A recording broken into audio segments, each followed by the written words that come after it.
Hi, good afternoon, everyone. Hi.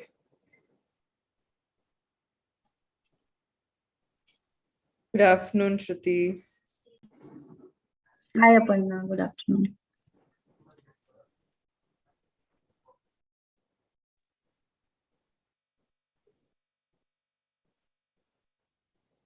Yes.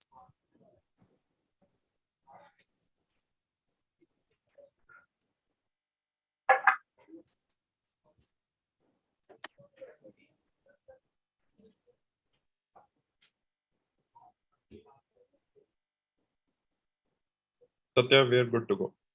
Yeah. Great. Thank you.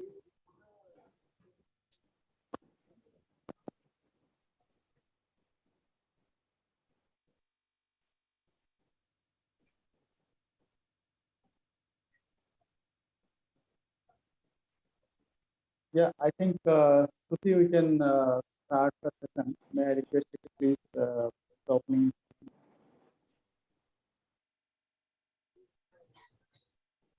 So let me know accordingly. I'll share my screen in that case. All right. So very warm good afternoon to everyone. On behalf of UNICEF Yuva, I, Shruti Kapoor, welcome you all to the Employer Awareness Session on Apprenticeship. This webinar is a part of a series of webinars that Yuva has been organizing every 2 months with an aim to create awareness about apprenticeship among employers, as well as help them start apprenticeship and promote it in their own organizations. I would now like to welcome Mr. Sumit Kumar from Team Leads to take on the rest of the presentation. Okay, thanks, Shruti. I'm just going to share my screen and we can get started.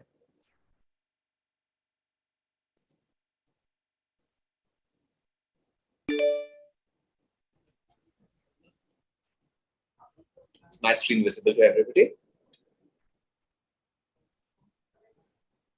Is my screen visible? Am I audible?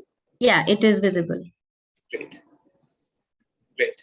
So thank you so much, Shruti and Satya, for this opportunity. I think it's a great initiative undertaken by Yuva to promote apprenticeship. And as a group, we have come together to ensure that how much justice we can do this agenda, promote the concept of apprenticeship, spread the awareness, break the myths. How do we spread the benefits and the business and make the business case for the employers and why they should be doing apprenticeship and what's the merit for them if they kind of invest their time, money, and energy in getting this concept successful in the organization.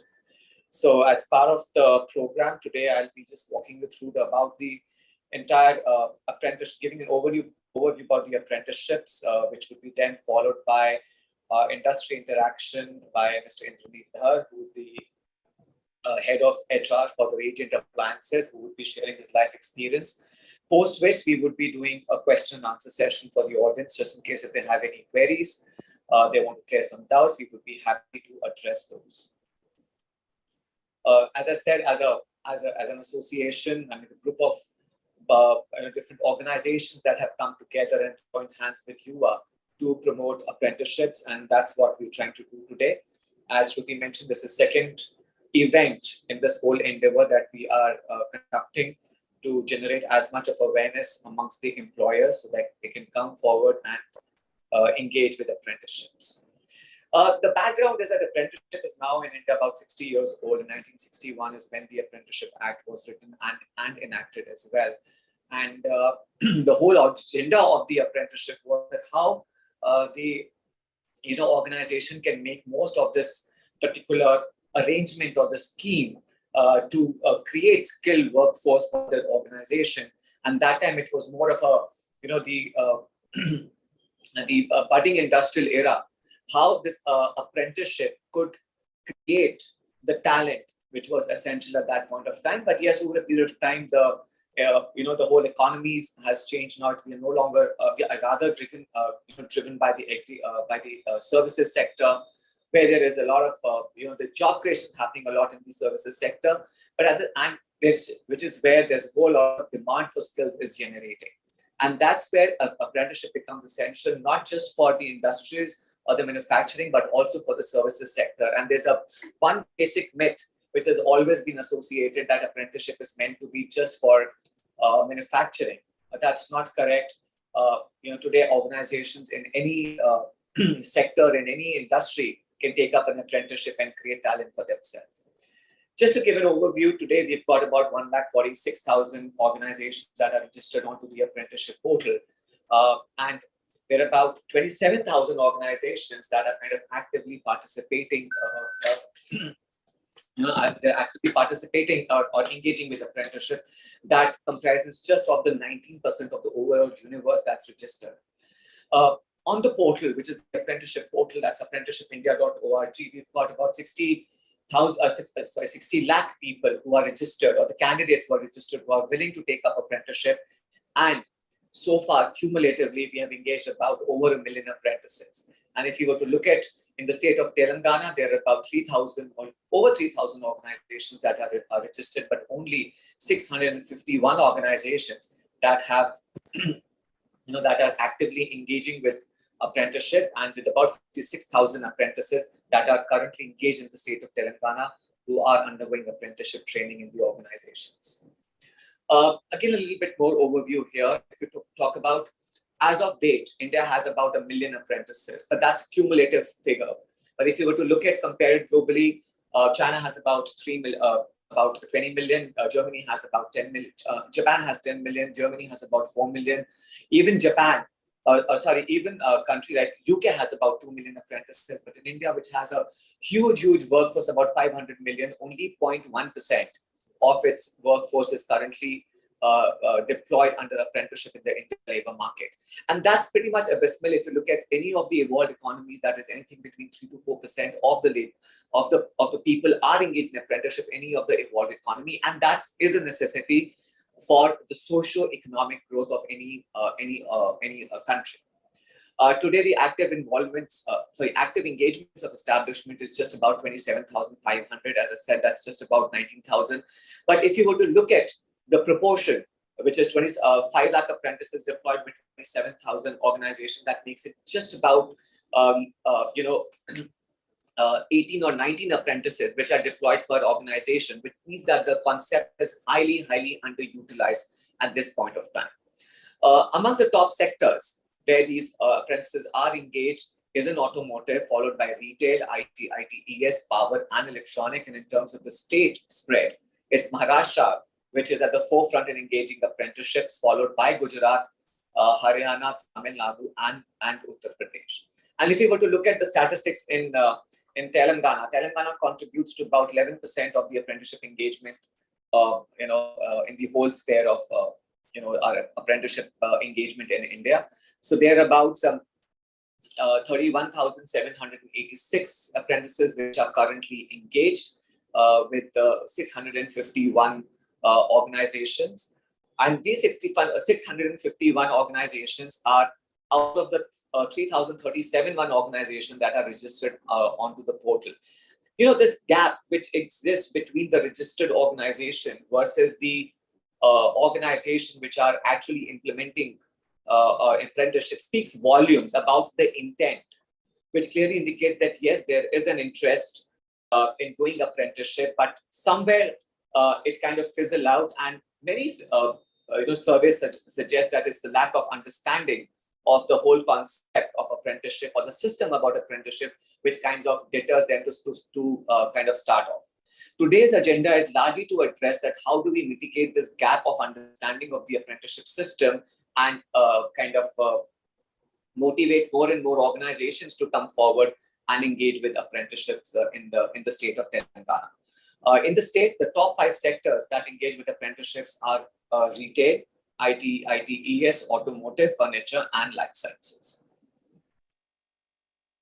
Giving you a little bit of how does this whole ecosystem is spread across and who are the major stakeholders in this ecosystem is largely comprises of the regulators, the executors, and finally the consumers of apprenticeship. When we talk about the regulators, we're largely talking about the government agency, which is at the central level as well as under the state level, in terms of policy formation, which are necessarily and healthy to promote apprenticeship and make them as simplified as possible.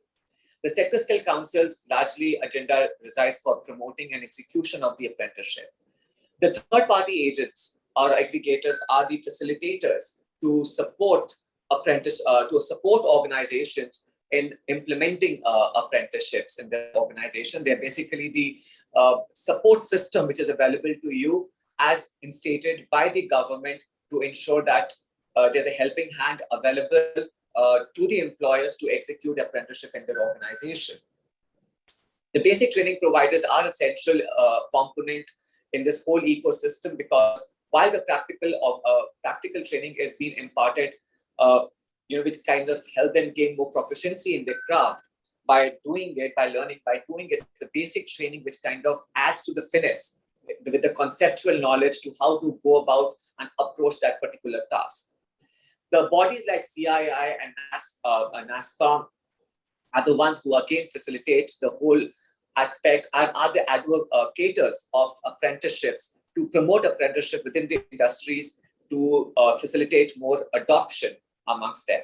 And it's ultimately the employers which play an important role and have an active role in doing apprenticeship, because it's them who give a chance to the youth to breed talent basically, and how they can give an opportunity to the youth to come develop those skills and capabilities which are essential for them to become employable, and at the same time they can address their own skill gap which exists within the industry. The institution colleges are the part of the supply, because here we have a whole lot of students who are kind of graduating and passing out from their institutes but are not job ready. And we anyways know that our employability rate hovers anywhere between 45 to 47% when it comes to the your technical graduates, and the non-technical graduates, the employability rate is as low as about around 22%. And hence the idea is that how these institutes and colleges can become the part of the supply chain where they can encourage the students to take up apprenticeships and bridge that gap which exists between the education and the employment. The NGOs and NGOs also play the similar role, that how they can help the supply, so from the supply side, and give and add to the proficiency in the craft of the students and improve the livelihood opportunities of the youth. And the candidates, of course, are the youth here we're talking about, or the first-time job seekers. Sorry for that. Sorry. Yeah. And the candidates primarily who are the apprentices. And again, I think they need to come forward and take up apprenticeship, because there's a lot of merit in for them as well. Usually the myth has been that apprenticeship is not meant for us. But please know that apprenticeship is the stepping stone for anyone to kind of get into formal employment and shape up their careers. And there are many surveys and research which suggest that it's the apprentice who, the people who've actually undergone apprenticeship can actually fast track their career because of this whole methodical process of training that they undergo. So what's in for me, as in what's in for the employers, why employers should come forward and take up apprenticeships in their organization? It's not because it's a regulatory need why they should come, because it's an act, it's a law that you should be doing it. But I think it makes a lot of business case for the employers to come forward and take up apprenticeships. If you look at it from a larger macroeconomics perspective, our education system is more knowledge and qualifications skewed rather than focusing on the capability. And that gap which exists in the system of capability building kind of reflects in their employability and in the productivity of the people, and there enough and more service done, whether it's a World Bank report on learning or the ACER report, which kind of reflects that how an average Indian youth can possibly read but cannot decipher what's written, can do simple calculations but cannot do little complex calculation. And these defects which exist at the early age of life kind of becomes or snowballs into much larger shape as they get into their life. And that kind of impacts their productivity and their employability factor, which creates a skill gap in the industry, which has again its own cascading effect, because again, as per the survey, it came out that about 54% of the employers or the hiring managers find that the real-time talent availability is the biggest challenge for them. There's another set of one of the another finding was that productivity levels of these people is a concern. The hiring cost associated with the hiring talent becomes another problem for the hiring managers. The fear of losing talent to other organizations and attrition levels are some of the side effects of organizations not investing in apprenticeships or in talent creation, and because of the defects, these macro level defects which exist in our learning system. So let's look at what's the benefit for employers that they kind of invest in apprenticeship system. Definitely, it's one of a good corporate governance to be compliant fully. And as I said, that Apprenticeship Act is mandatory for every organization to go through, and hence you become more compliant. Also, it's essential for the organization stability and for the growth. And when we talk about from the stability aspect, is a direct reflection of the kind of talent that they have in the organization, and the stability of the talent is equally important. That's where the organization need to invest in creating talent to create that stability and growth. For the business, for the future business growth. In terms of the workforce pipeline, apprenticeship kind of acts as a machinery, or I would say it's a well-oiled machinery which helps you provide real-time talent at any point of time, provided you are investing in it. So it helps you create a pipeline of your future employees. It helps you create a pool of employable candidates from which you can cherry pick the best of the lot and have them as part of your workforce. And it has a direct impact on the productivity, because these people are the most sought after people who've gone through the structured form of training, which is purely learning by doing. Ease of doing business. Today, the government is investing a lot in the digital infrastructure. There is an apprenticeship portal. The systems and the regulations have been made more easy. There are certain steps which have been cut down to facilitate a seamless apprenticeships execution by the employers. And also in terms of to motivate employers to come forward, there are certain subsidies which are available to employees under the NAPS and NATS. Under the NAPS, the stipends get subsidized by 25% to upper cap of 1,500 per month.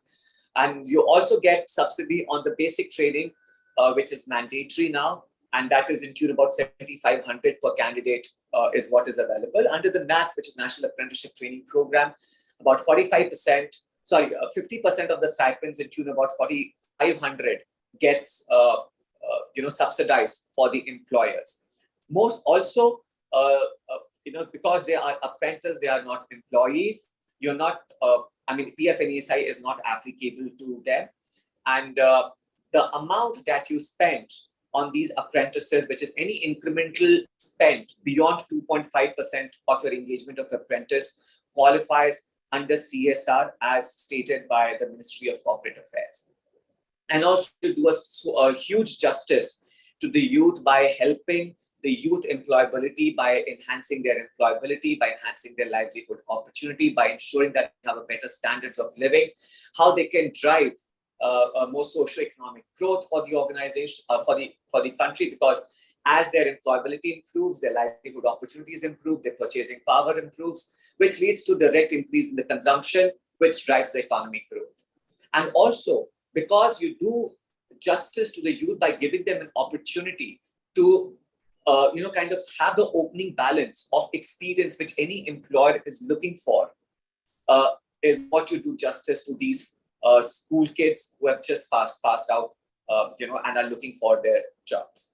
And hence, it becomes absolutely essential for employers to definitely look at the concept of apprenticeship and make it an integral part of their learning and development initiatives and as part of their hiring strategy as well. Now, let's look at some of, what are the kind of returns that you could look at, because everything needs to be measured by what's the outcome and what are the kind of returns what we're looking at. And the way we have tried to create this matrix is that what are the challenges which are associated, which organizations go through, while from the finding the talent to retaining the talent in terms of the productivity of the talent. So we said typically in the first 6 months, when the organization is looking for a talent, the initial challenge what they face is a skill shortage. There's a there's a a scarcity of talent in the market, which leads to your talent acquisition. Because those skills are niche or are not available, you end up acquiring them, which comes at a cost. And mobilization of workforce again becomes the biggest concern for the employers. They also deal with high attrition, which is again an outcome of skill shortage. As you poach from others, your talent also get poached. And over a period of time, these challenges only kind of amplify. But what we're saying is that, why don't you resort to talent creation instead of talent acquisition? If you could just invest in about apprenticeship, a blended learning apprenticeship, where it involves about 220 hours per month, where we talk about 8 hours of training for 25 days, plus about another 10% of that, about another 20 hours, which goes in the theoretical learning. If you're focusing on their QPs, the qualification paths, which are very essential for that particular job role, focus on their soft skill, how you can start developing the talent in-house. And the monthly investment that comes out to be about about 12,000 rupees per month. And if I were to divide by 220 hours, it comes out to be 54 rupees per hour. And typically the people who enter into the apprenticeship system are at 3 to 4 level of the NSQL. So what is that you can expect when you get started? You can start overcoming the skill shortage. You will start investing in creating a people supply chain.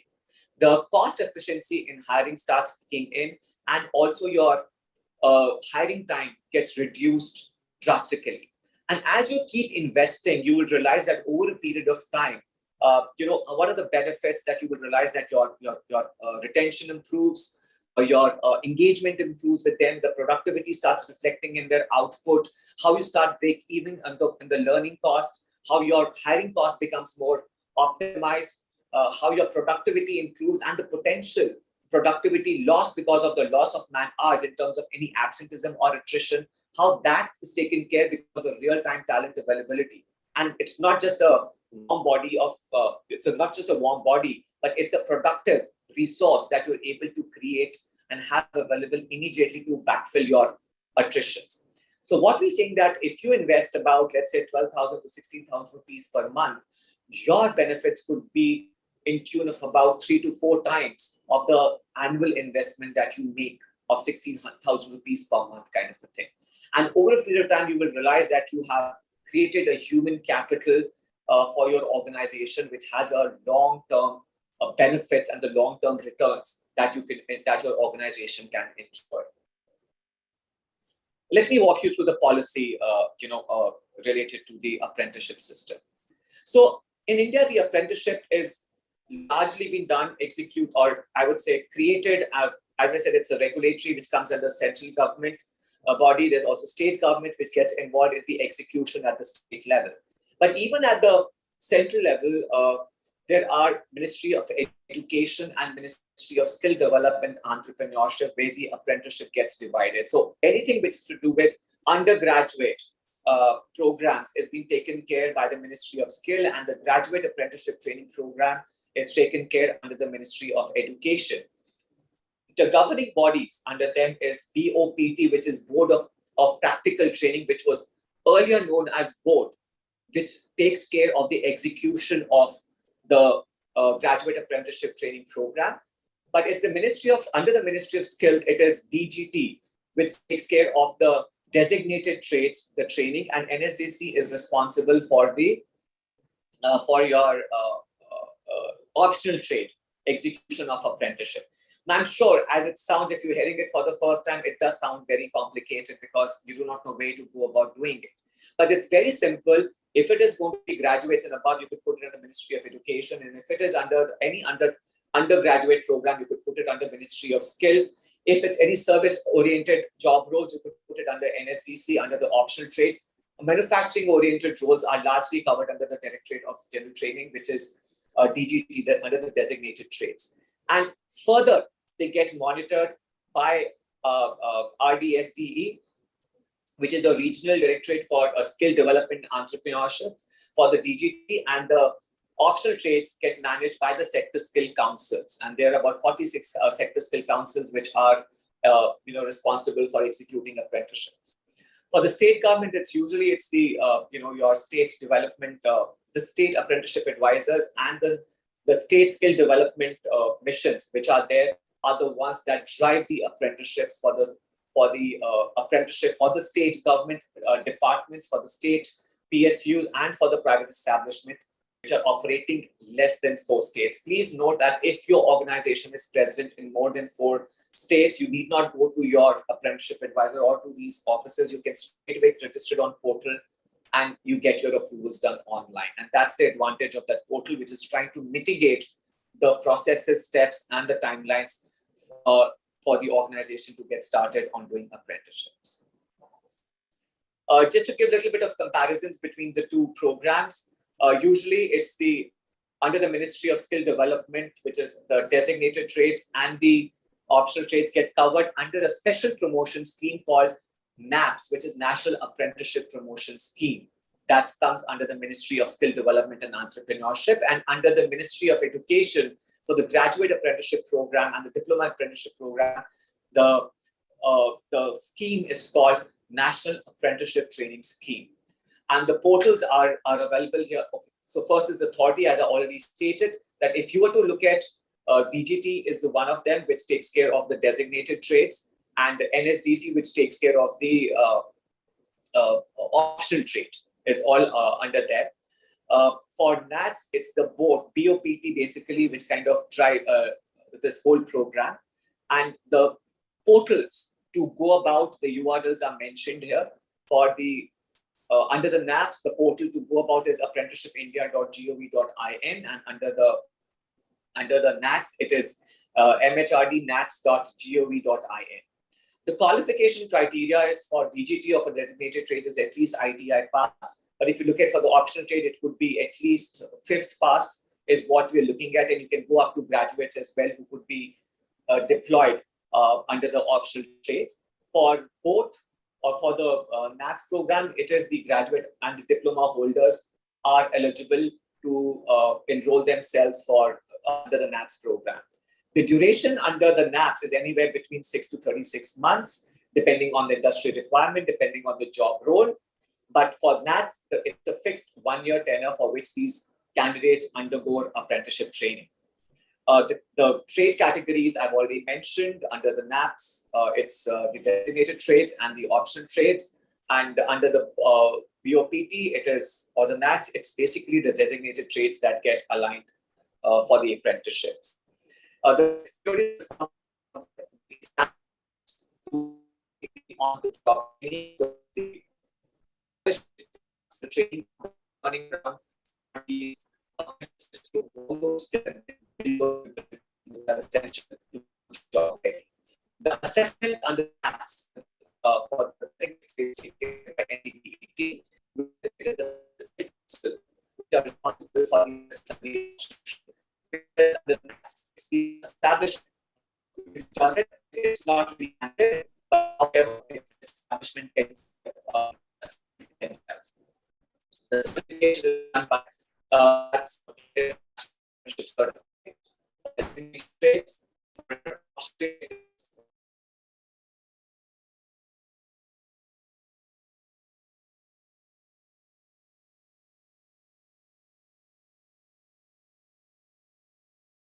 screen has got stopped.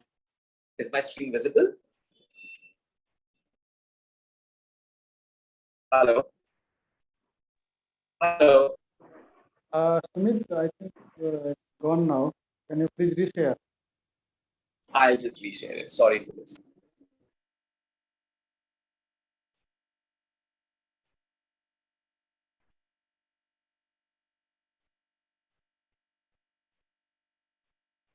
Is my screen visible now to all? Yet. Am I audible? Is my network fine? You're audible, but the screen yet to come. Also, Sure, your okay. voice is having a little bit lag, Sumit. I think you may have to check the connection once.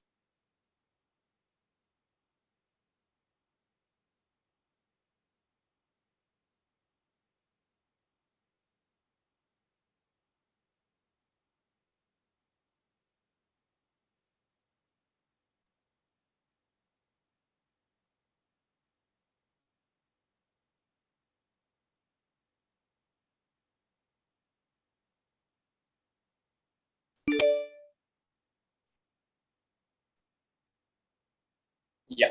Is it better now? Is it visible? Much better visible. Great. So I was on the certificate. Coming to the stipends are now being equated to the qualification. In fact, I must say that there's a tremendous effort which is being done by the government to improve the stipends, which was basically slave wages which were earlier being given about 5 years back.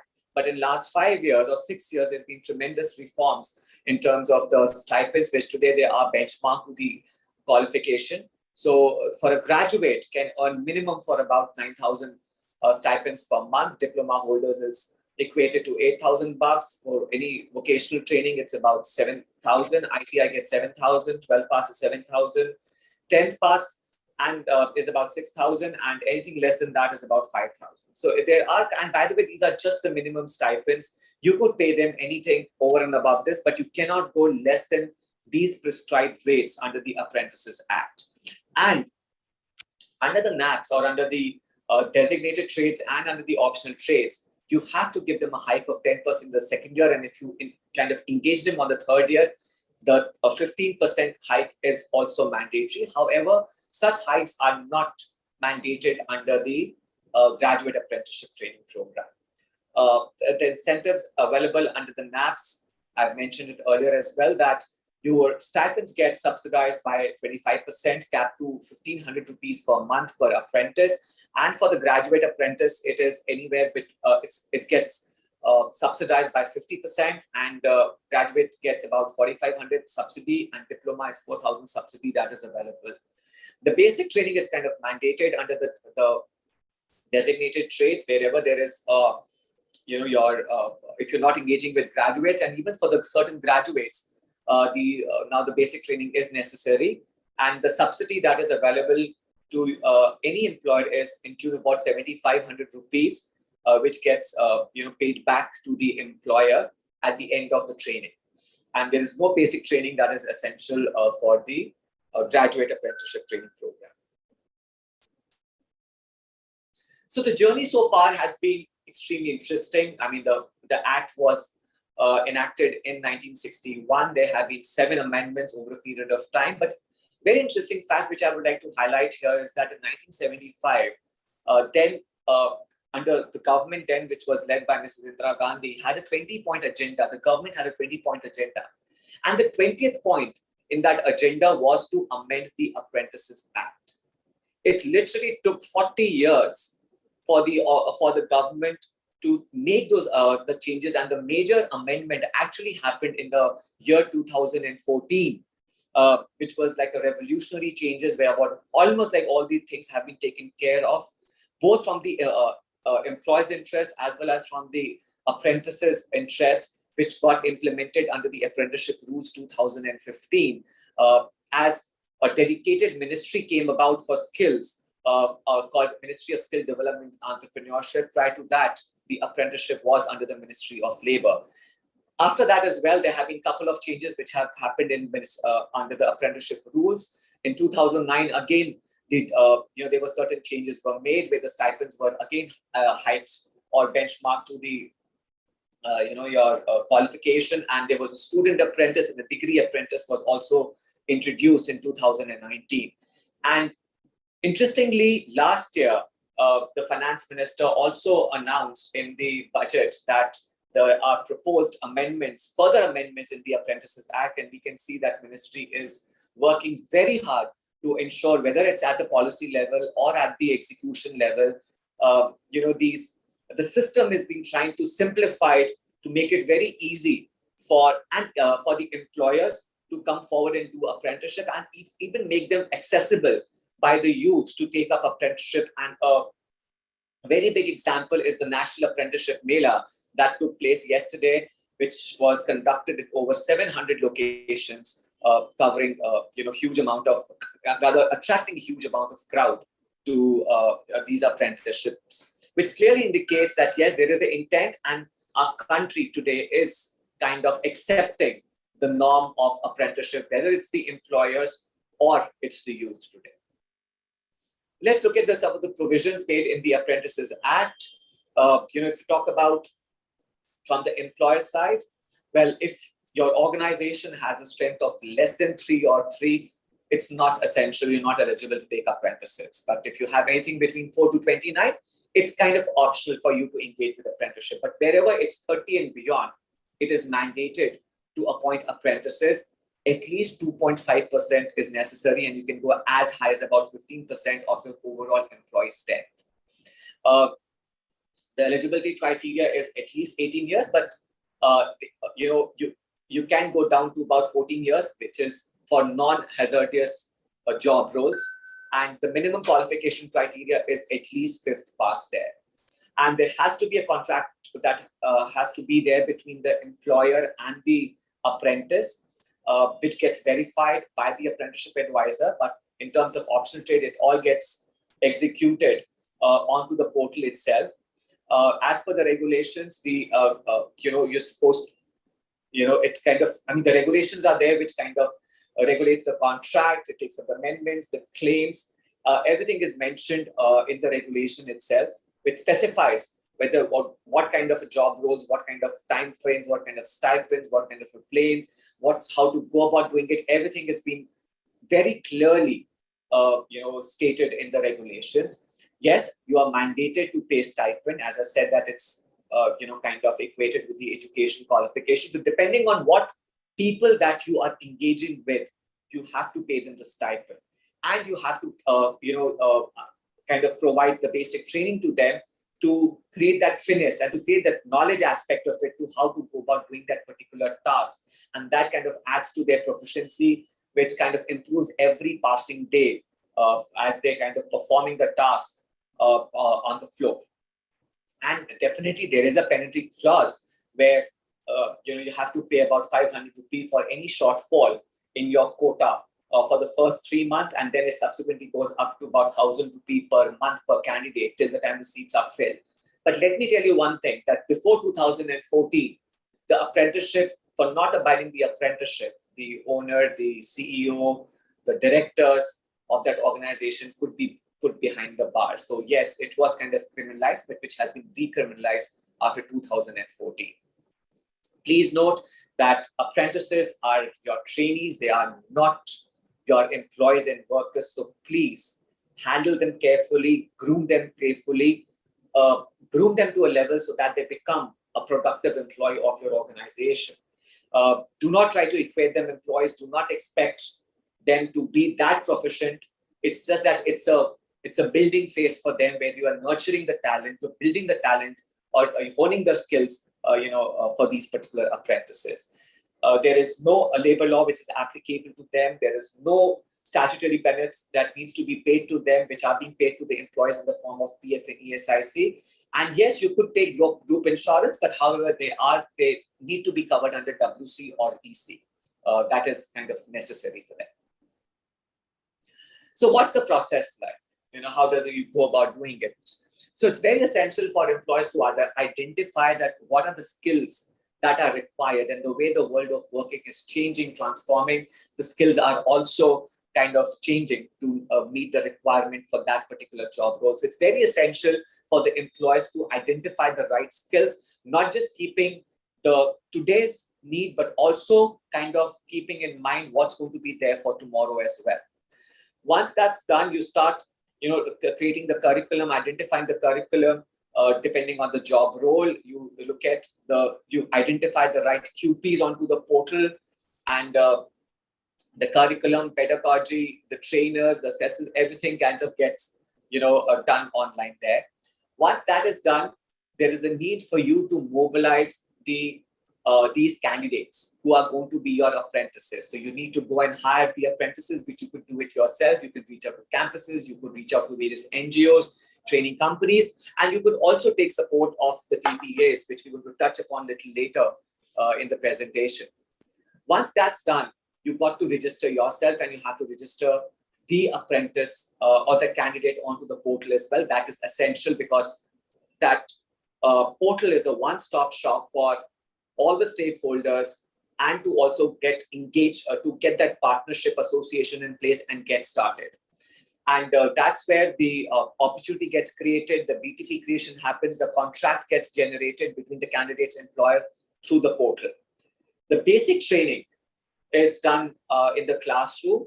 Very recently, about a month, 2 months back, today this basic training could also be done in a digital and a virtual mode as well. That's a very recent amendment that has happened in the apprenticeship system. The OJT has to happen as per the guidelines which have been specified under the NAPS thing, and it has to happen at the employer's premise. The stipends need to be paid out on a monthly basis, depending on the kind of job role, depending on the qualification that has to be done. They have to be assessed by the employers, and they also has to be assessed by the sector skill council. That's purely for the theory aspect of it. The employer does the assessment on the practical aspect of it and the outcome, and that gets uploaded onto the portal. There's a certification which happens. And if you think that, yes, you as a business, you have the need to take these apprentices, please do that. You will do a huge justice to these people. And at the same time, you will realize that how you have actually created a machinery for your organization, which kind of, works well for you to create talent, which is available now real time. While you're paying the stipends, you have to upload your claims on through the portal, the same portal, which is the apprenticeship portal, for claiming your benefits under the subsidy available under the National Apprenticeship Promotion Scheme. Now, as I mentioned, there's a third-party aggregators which was introduced by the Ministry of Skill in 2014, and the sole role of these TPAs is to handhold the employers, facilitate the execution of apprenticeship for these employers. And so, yes, there has to be an agreement between the TPA and that particular establishment. So here it's kind of, what are the do's for or deliverables that you could expect from a TPA is basically to manage the entire portal management for you, so which means that establishment of the registration of the establishment, the registration of the candidates could also be done. They could search the candidates and make them register onto the portal. They can design the courses, the curriculum, and help them disseminate as well whatever is required in the basic training. They can sign and upload the contract, which gets facilitated onto the portal. They can conduct the BTP, provided the approved BTP providers, and they can also facilitate the assessments and certification by liaising with the respective bodies, whether it is DGT or whether it is the sector skill councils. So in case if there are organizations here who are participating in this particular workshop, and if you want to become a TPA, the certain criteria which have been specified under the TPA guidelines is that you need to be a registered organization, which could be in the form of a company or a partnership firm or a proprietary firm. You could be a trust society or a non-government organization. You have to be in a function of skilling, training, and education, or in a not-for-profit functions for at least 5 years. You need to have a registered office. You should have the ability to mobilize candidates, and you need to have the support of at least 20 establishments who can vouch for you to be the TPA kind of a thing. And most importantly, you should not be blacklisted by any of the government or from any of this, any of the organizations, relevant organizations. Under the NATS, the governing body is BOPT, and since it's Telangana, the South BOPT is in Chennai, which is there. About 163 designated subject fields in the engineering have been identified where these graduate apprentices could be deployed. So employees, the criteria remains same here as well, that if you have less than 3, then it's not required. For 4 to 29, it's kind of optional, but if you are 30 and above, yes, it is essential. The period is 1 year. You could have apprentices. I mean, a student can become a graduate apprentice within the 3 years of passing out from their degree or diploma. And if somebody is experienced, you should not have more than experience of 1 year to become an apprentice under the NATS. So the process flow is the same, but it's more of an offline stuff which happens here out through the portal, which now the NATS has also come up with, which is the enrollment of the establishment of the portal, and notification verification is taken care by the regional board. The selection of the apprentices is undertaken by the establishment. They kind of create the contract and create and submit the contract, which is done by the establishment. It's the board which will come forward and validate the contract and give the contract registration number, which is being issued, which then gets permission for that particular apprentice. He becomes a registered apprentice and gets start doing the apprenticeship. And the progress needs to be monitored by the establishment and thus needs to be reported with the board periodically. Also, the claims needs to be submitted to BOPT, which then gets verified and the incentives are released. Also, the progress reports of the establishment for these apprentices needs to be updated quarterly. There is a digital certificate of apprenticeships, which is called Certificate of Proficiency, which gets issued by BOPT and which can be downloaded from the website and and would be available from the regional board. And I hope this has been very clear because it's very simple to go about doing it, the program. Now, there's always a confusion which exists in the minds of the employers that, I take apprentices and not apprenticeship. So there's a stark demarcation that what's the difference between the two. While apprenticeships are more long-driven, they are more structured, they are more regulated as compared to internships, which are more short duration, is a part of the curriculum. You can have it, but there's no mentorship which is included, and the stipends are usually not paid under the apprenticeship. So the choices are available, but yes, apprenticeship have its own set of merits because of the tenuity, because of the structured nature, because of the whole process of grooming the candidate, and which makes sense for any organization to invest in. Well, that was a presentation on apprenticeships, with giving you an overview about the system, about the stakeholders, about the do's and don'ts, giving you a little bit exposure on the policy, on the workflow. We will take the question and answers a little later, but today we have with us Mr. Indraneel Dhar. As I said, he's the head of the HR for Gated Appliances. We would like to hear from him as to how he's been implementing apprenticeship, what are some of the best practices that we could learn from him, which could be motivating for many of the organizations to come forward and take up apprenticeships. So over to you, Indraneel. Indraneel, just a moment. Hello, Sumit? Yeah. Sumit, just one moment, Indraneel. I think there is a clarity requested in the chat box regarding the qualification of NATS and Nfps. I just want to bring a small clarity before we invite Indraneel. So primarily for NATS, the minimum qualification is graduate and diploma holders. Okay.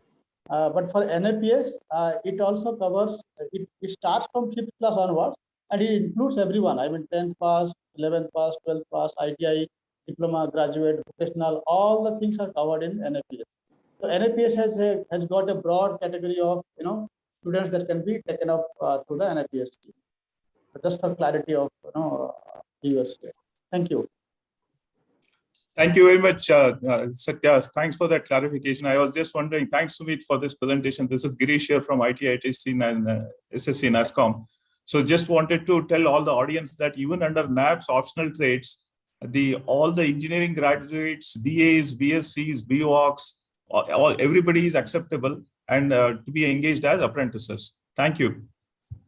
Yeah, great. Yeah, Indraneel, please.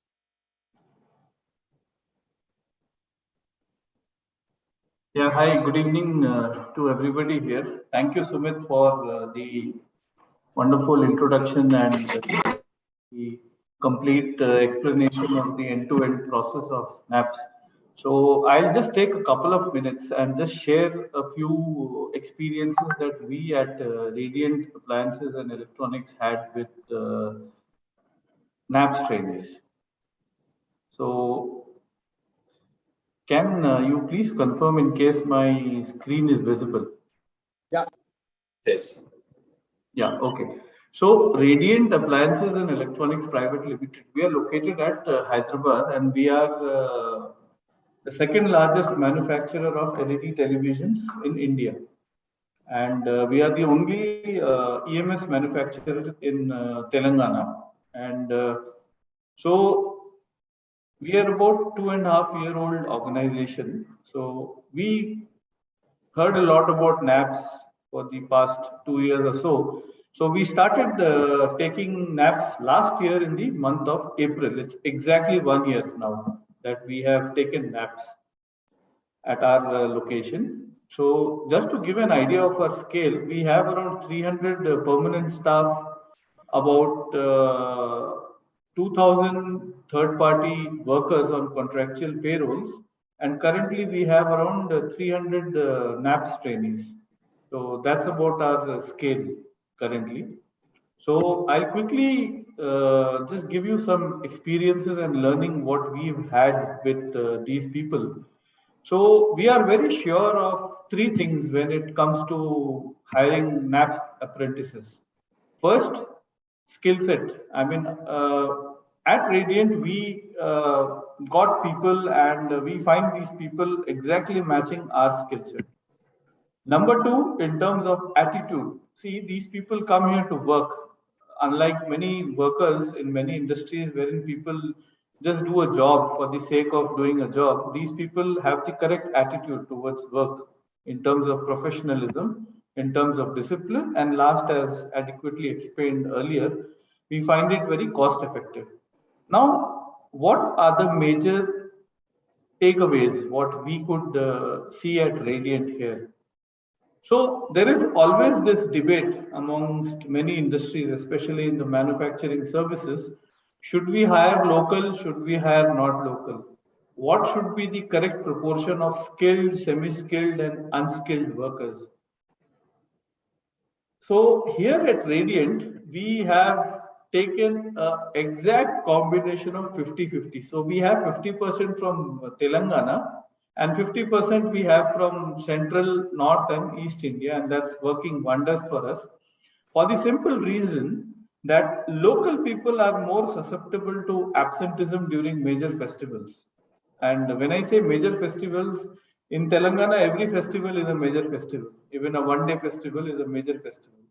So we have a lot of absenteeism. Now, to counterbalance that, we also hire non-local manpower who take leaves only after informing us well in advance. They give us time to plan for their replacements. Second question is about semi-skilled and skilled. I equate this to what was being told earlier: 5th class, 10th class, intermediate, graduation, a diploma, an ITI, and so and so. We again do this 50-50. We take 50% of people who are 12th pass, and the remaining 50% we take graduates or ITIs or diplomas. And having said that, the skill and commitment levels, what we have found in NAPS trainees, far outweigh the number, the skill and commitment levels, what we find from our local other manpower, which come under contractual payrolls. There is absolutely no denying that. We found the NAPS trainees to give, a very, very positive and a very good name to the organization. One important thing which I would wish to highlight at Radiant, what we have learned and evolved over the past 1 year is how you handle them, like what was adequately brought out earlier. They are not to be treated as workers, period. They are trainees. So you basically use them as the intermediary between the worker and the staff. So we get them initially, make them do whatever the workers do OJT, say for about a month or 2 months, and then we elevate them to the next level wherein they handle the intermediary operations between a third-party worker and the staff, and we found them to be very, very effective. The next point is, though the wages are pretty low even today as compared to minimum wages, like you have a minimum structure of 8,000 rupees, our understanding is that we should pay as close as possible to the minimum wages for the simple reason of the unseen cost advantages which occurs to us. How? Like was brought out, in case I pay somebody 10,000 rupees as an apprentice, I get back 1,500 rupees back from the government of India. So that's total 15% of his stipend. I don't have to pay PF, which happens to be 12%. So that's another 1,200. Now we've come to 2,700. I don't have to pay 3.25% as employer's contribution towards ESIC. So that's come to 325 rupees. So if you see now, I am saving 30.25% over each NAPS apprentice vis-a-vis a normal contractual worker. So I am getting back 30% of my investment, and at the same time, I have all the three aspects what I've highlighted above: correct skill set, excellent attitude, and cost effectiveness, what I just mentioned.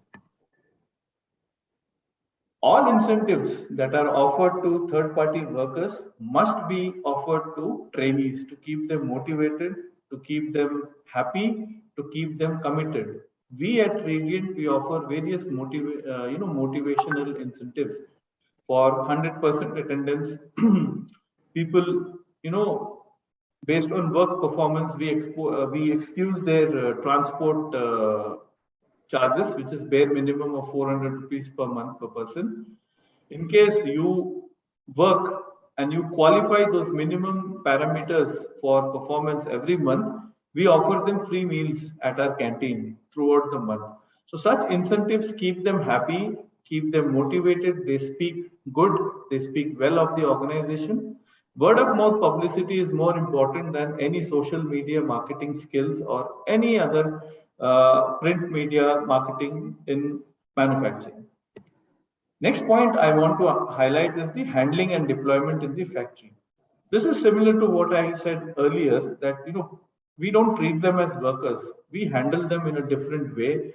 They are given a different set of uniforms. Their identity cards look different. They are deployed at specialized locations where they actually do justice to their skill set and their qualification. We hire NAPS through a TPA, a third-party associate, because we want to outsource. We don't have the time and space available to do that entire end-to-end structure, which was explained earlier in one of the slides. So we handle it through a TPA. We ensure that we have their resource at the site, because their resource is somebody who actually becomes the first point of contact, instead of you having so many NAPS training approaching HR on a daily basis or on a weekly basis, or as need may be, for clarifications and queries regarding anything which happens inside the unit. Compounding effect of incentives received from the government, like I told you, in the past 4 quarters, this is the 4th quarter of last financial year, the incentives are yet to be received. Let me reassure everybody that we have received 100% of the eligible amount of incentives that we have claimed. There is generally a speculation in the environment that you don't receive incentives from government. It's a long, long time-bound process, and things don't move very quickly. I would beg to differ. We've had a very pleasant experience in these issues, and this also primarily depends on how skilled your third-party associate is there, who's interacting on your behalf. So these were a couple of issues which I wanted to highlight to everybody here present in the audience. In case there are any questions or queries, I would be happy to answer them at the end of this session. And also, before I conclude, I would like to just share a couple of pictures or a couple of photographs, or the kind of things we are doing with our people, so that people get an idea as to how we train and treat this manpower. Is my screen visible? Yeah. So I'm sharing you pictures exclusively of people who are NAPS apprentices. Okay. So this is one of our warehouse. This is another NAPS guy who's taking care of another part of our warehouse. These are our NAPS trainees having their lunch in the canteen. This is another NAPS trainee doing one of the stages of TV assembly. These are our trainees. We have a dedicated bus for them because they all stay in dedicated hostels. Most of them are outstation manpower. So these are the people aligning, deboarding from the bus in the morning at the beginning of the shift. These are again a couple of our women NAPS trainees doing their assigned tasks at the assembly lines. This is another NAPS trainee. He's about a year old now in the system. We've even employed a few as forklift drivers. And these are the NAPS people who are working on our assembly lines, doing various jobs as assigned to them at the assembly lines. Yeah, and that's it from my side. Thank you so much for the opportunity.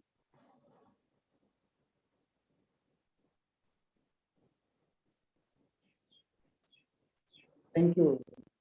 Thanks a lot.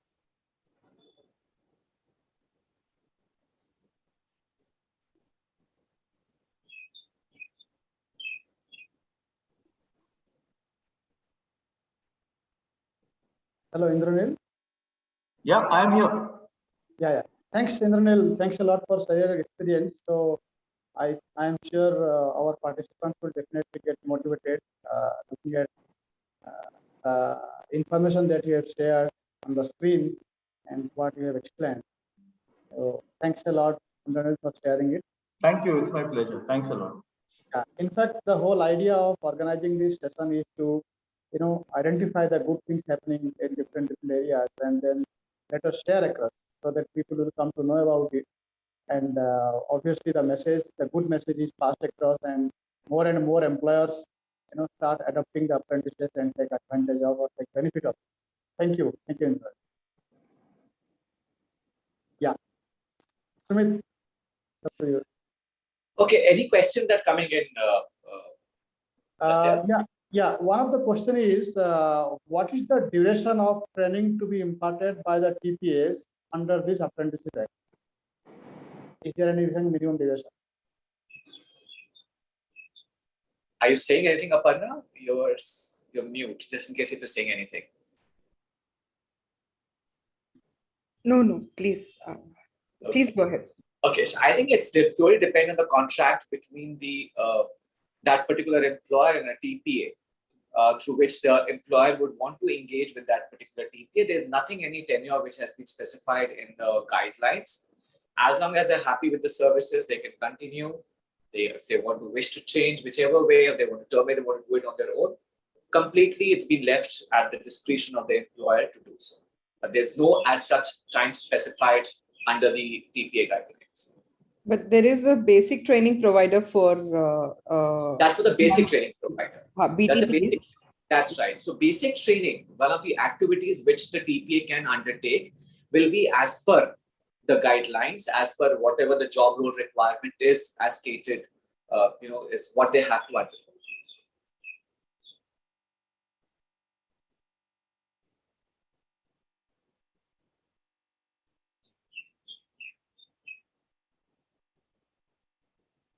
Anything? Any other question?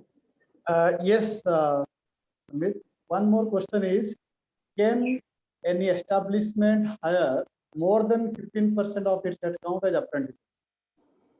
See, if you hire 15%, that's a great job what you're doing. You can definitely put across an application to the employers to seek for additional quota if required be. One of the facilities which is available to any employer is that they can top it up by another 3%, is through any other staffing organization or manpower providing organization where they could possibly look at doing it. But if they want, they can file an application themselves, get an approval. If not that, that's another option. These are two options that's available for any employer to raise their quota. But yes, you really can't go too berserk. It's only in the Maharashtra, I mean, obviously this is to do more with Telangana, but it's only Maharashtra government has allowed a 25% quota for the state, for the establishments that are registered in that state.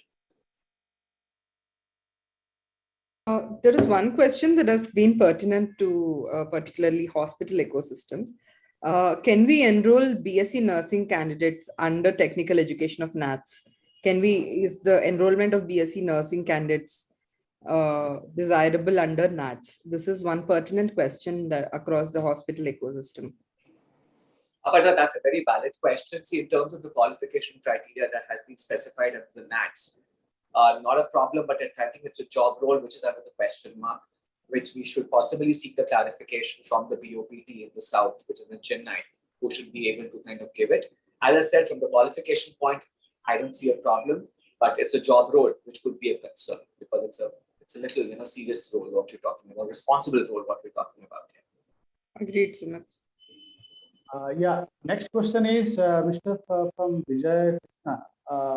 His question is, can we place Nfps trainees in core job after initial training in manufacturing unit?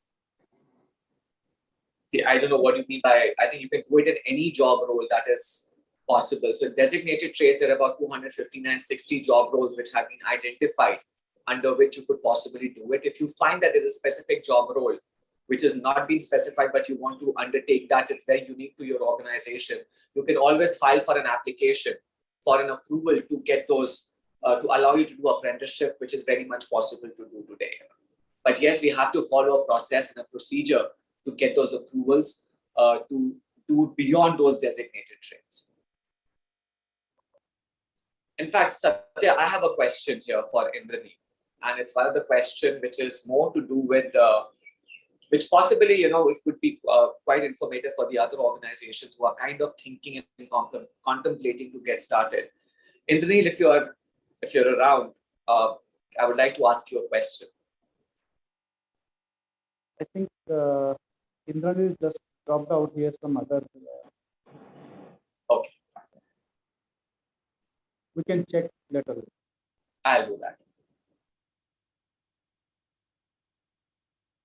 Any more questions, Satya, that coming in? Yeah, so in a continuation of the same question, because the issue is with the core job, so is there something or somebody to take approval from? This is the apprenticeship advisor. Apprenticeship It's a advisor. state apprenticeship advisor, purely. Okay. Okay. Is it, next question is, I think this is being covered. Is it mandatory for all organizations to engage apprentices? Is there a criteria? As we said, if your establishment has employee base of over 30, then yes, it is mandatory.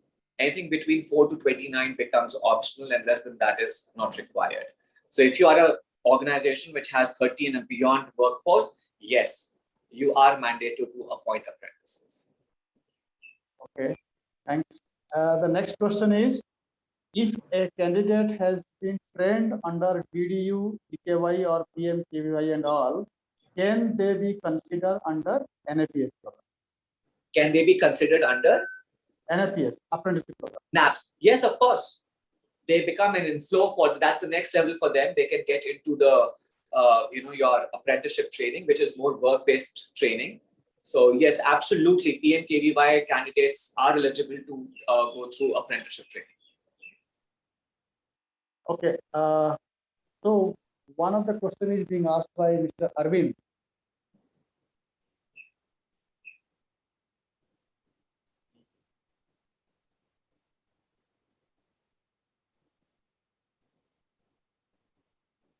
So Mr. Arvind's question is, do we have a list of TPAs available in Hyderabad with whom we can engage?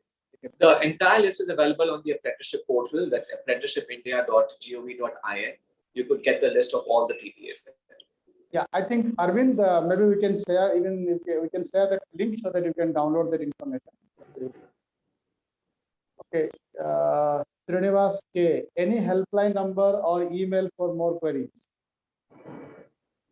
Well, you can reach out to any of us, and if there are any more queries, we would be happy to address your queries. Yeah. So, dear participants, we will be sharing this presentation what we ran through now with all of you, and the contact things are already available there. And there's one more question that is flowing in. Is the number of apprentices proportional to the number of employees in a particular company? Is it any proportion needs to be followed for NABs, NATs? That it used to be earlier, where there has to be a proportion of the number of employees, but in 2014 that thing was done away, and they said at least 2.5% is necessary. You can keep it anything beyond that up to a level of 15%, but it's the 2.5% which becomes essential. Like it's a mandated there under the act. A minimum of 2.5% of the total employee base in the company needs to be enrolled as apprentices as per the norm. Yeah, that's right. Thanks, Sumit.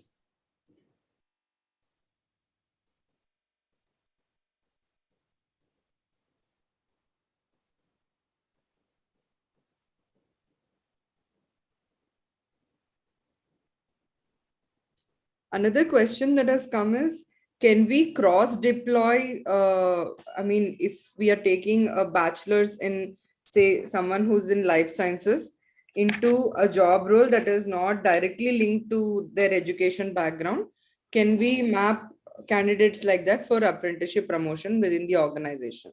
See, it depends on what trade and what job role. So yes, you can, but then there is a basic training which becomes essential.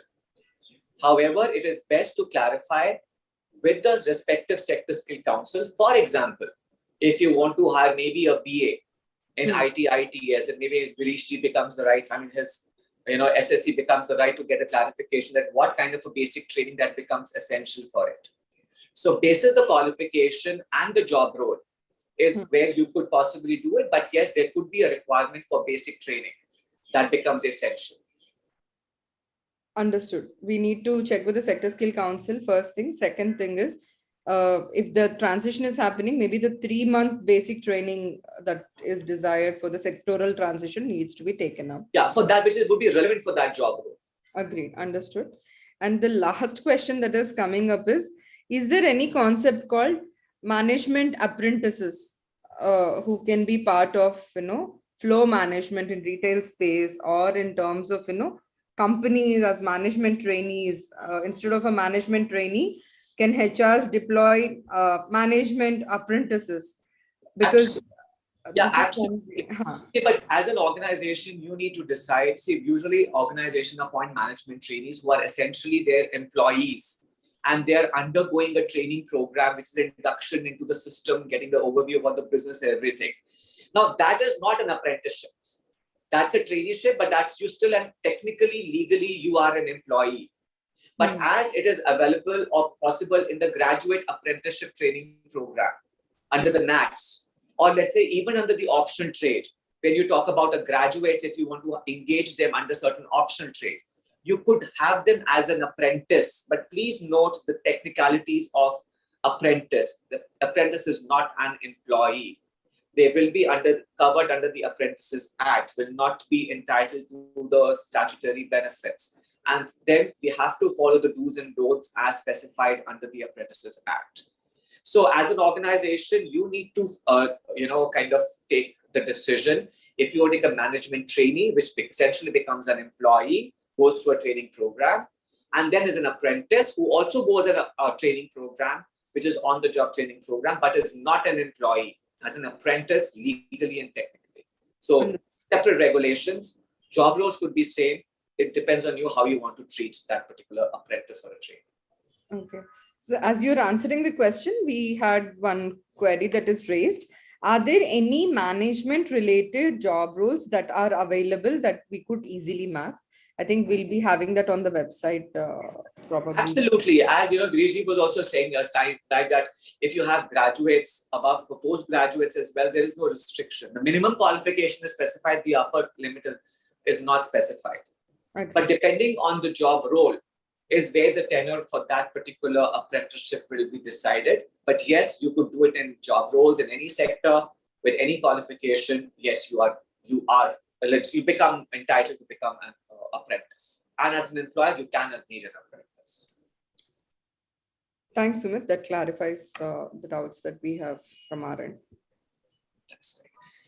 Great. So I think we've had an excellent session. If there are very interesting questions coming in, very basic, which kind of translates that, yes, there is a lot of awareness that's required There has to be more clarity and understanding that needs to be built amongst the employers.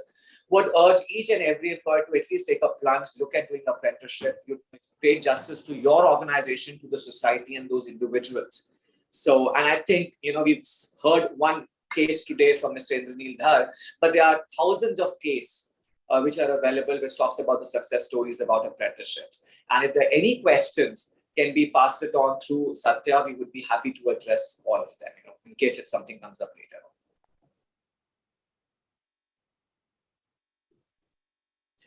Great, thank you so much. That's it. Thank you, everyone. Thank you all. Thanks a lot, everyone. Thank you, Sumit, for the wonderful session. Very helpful.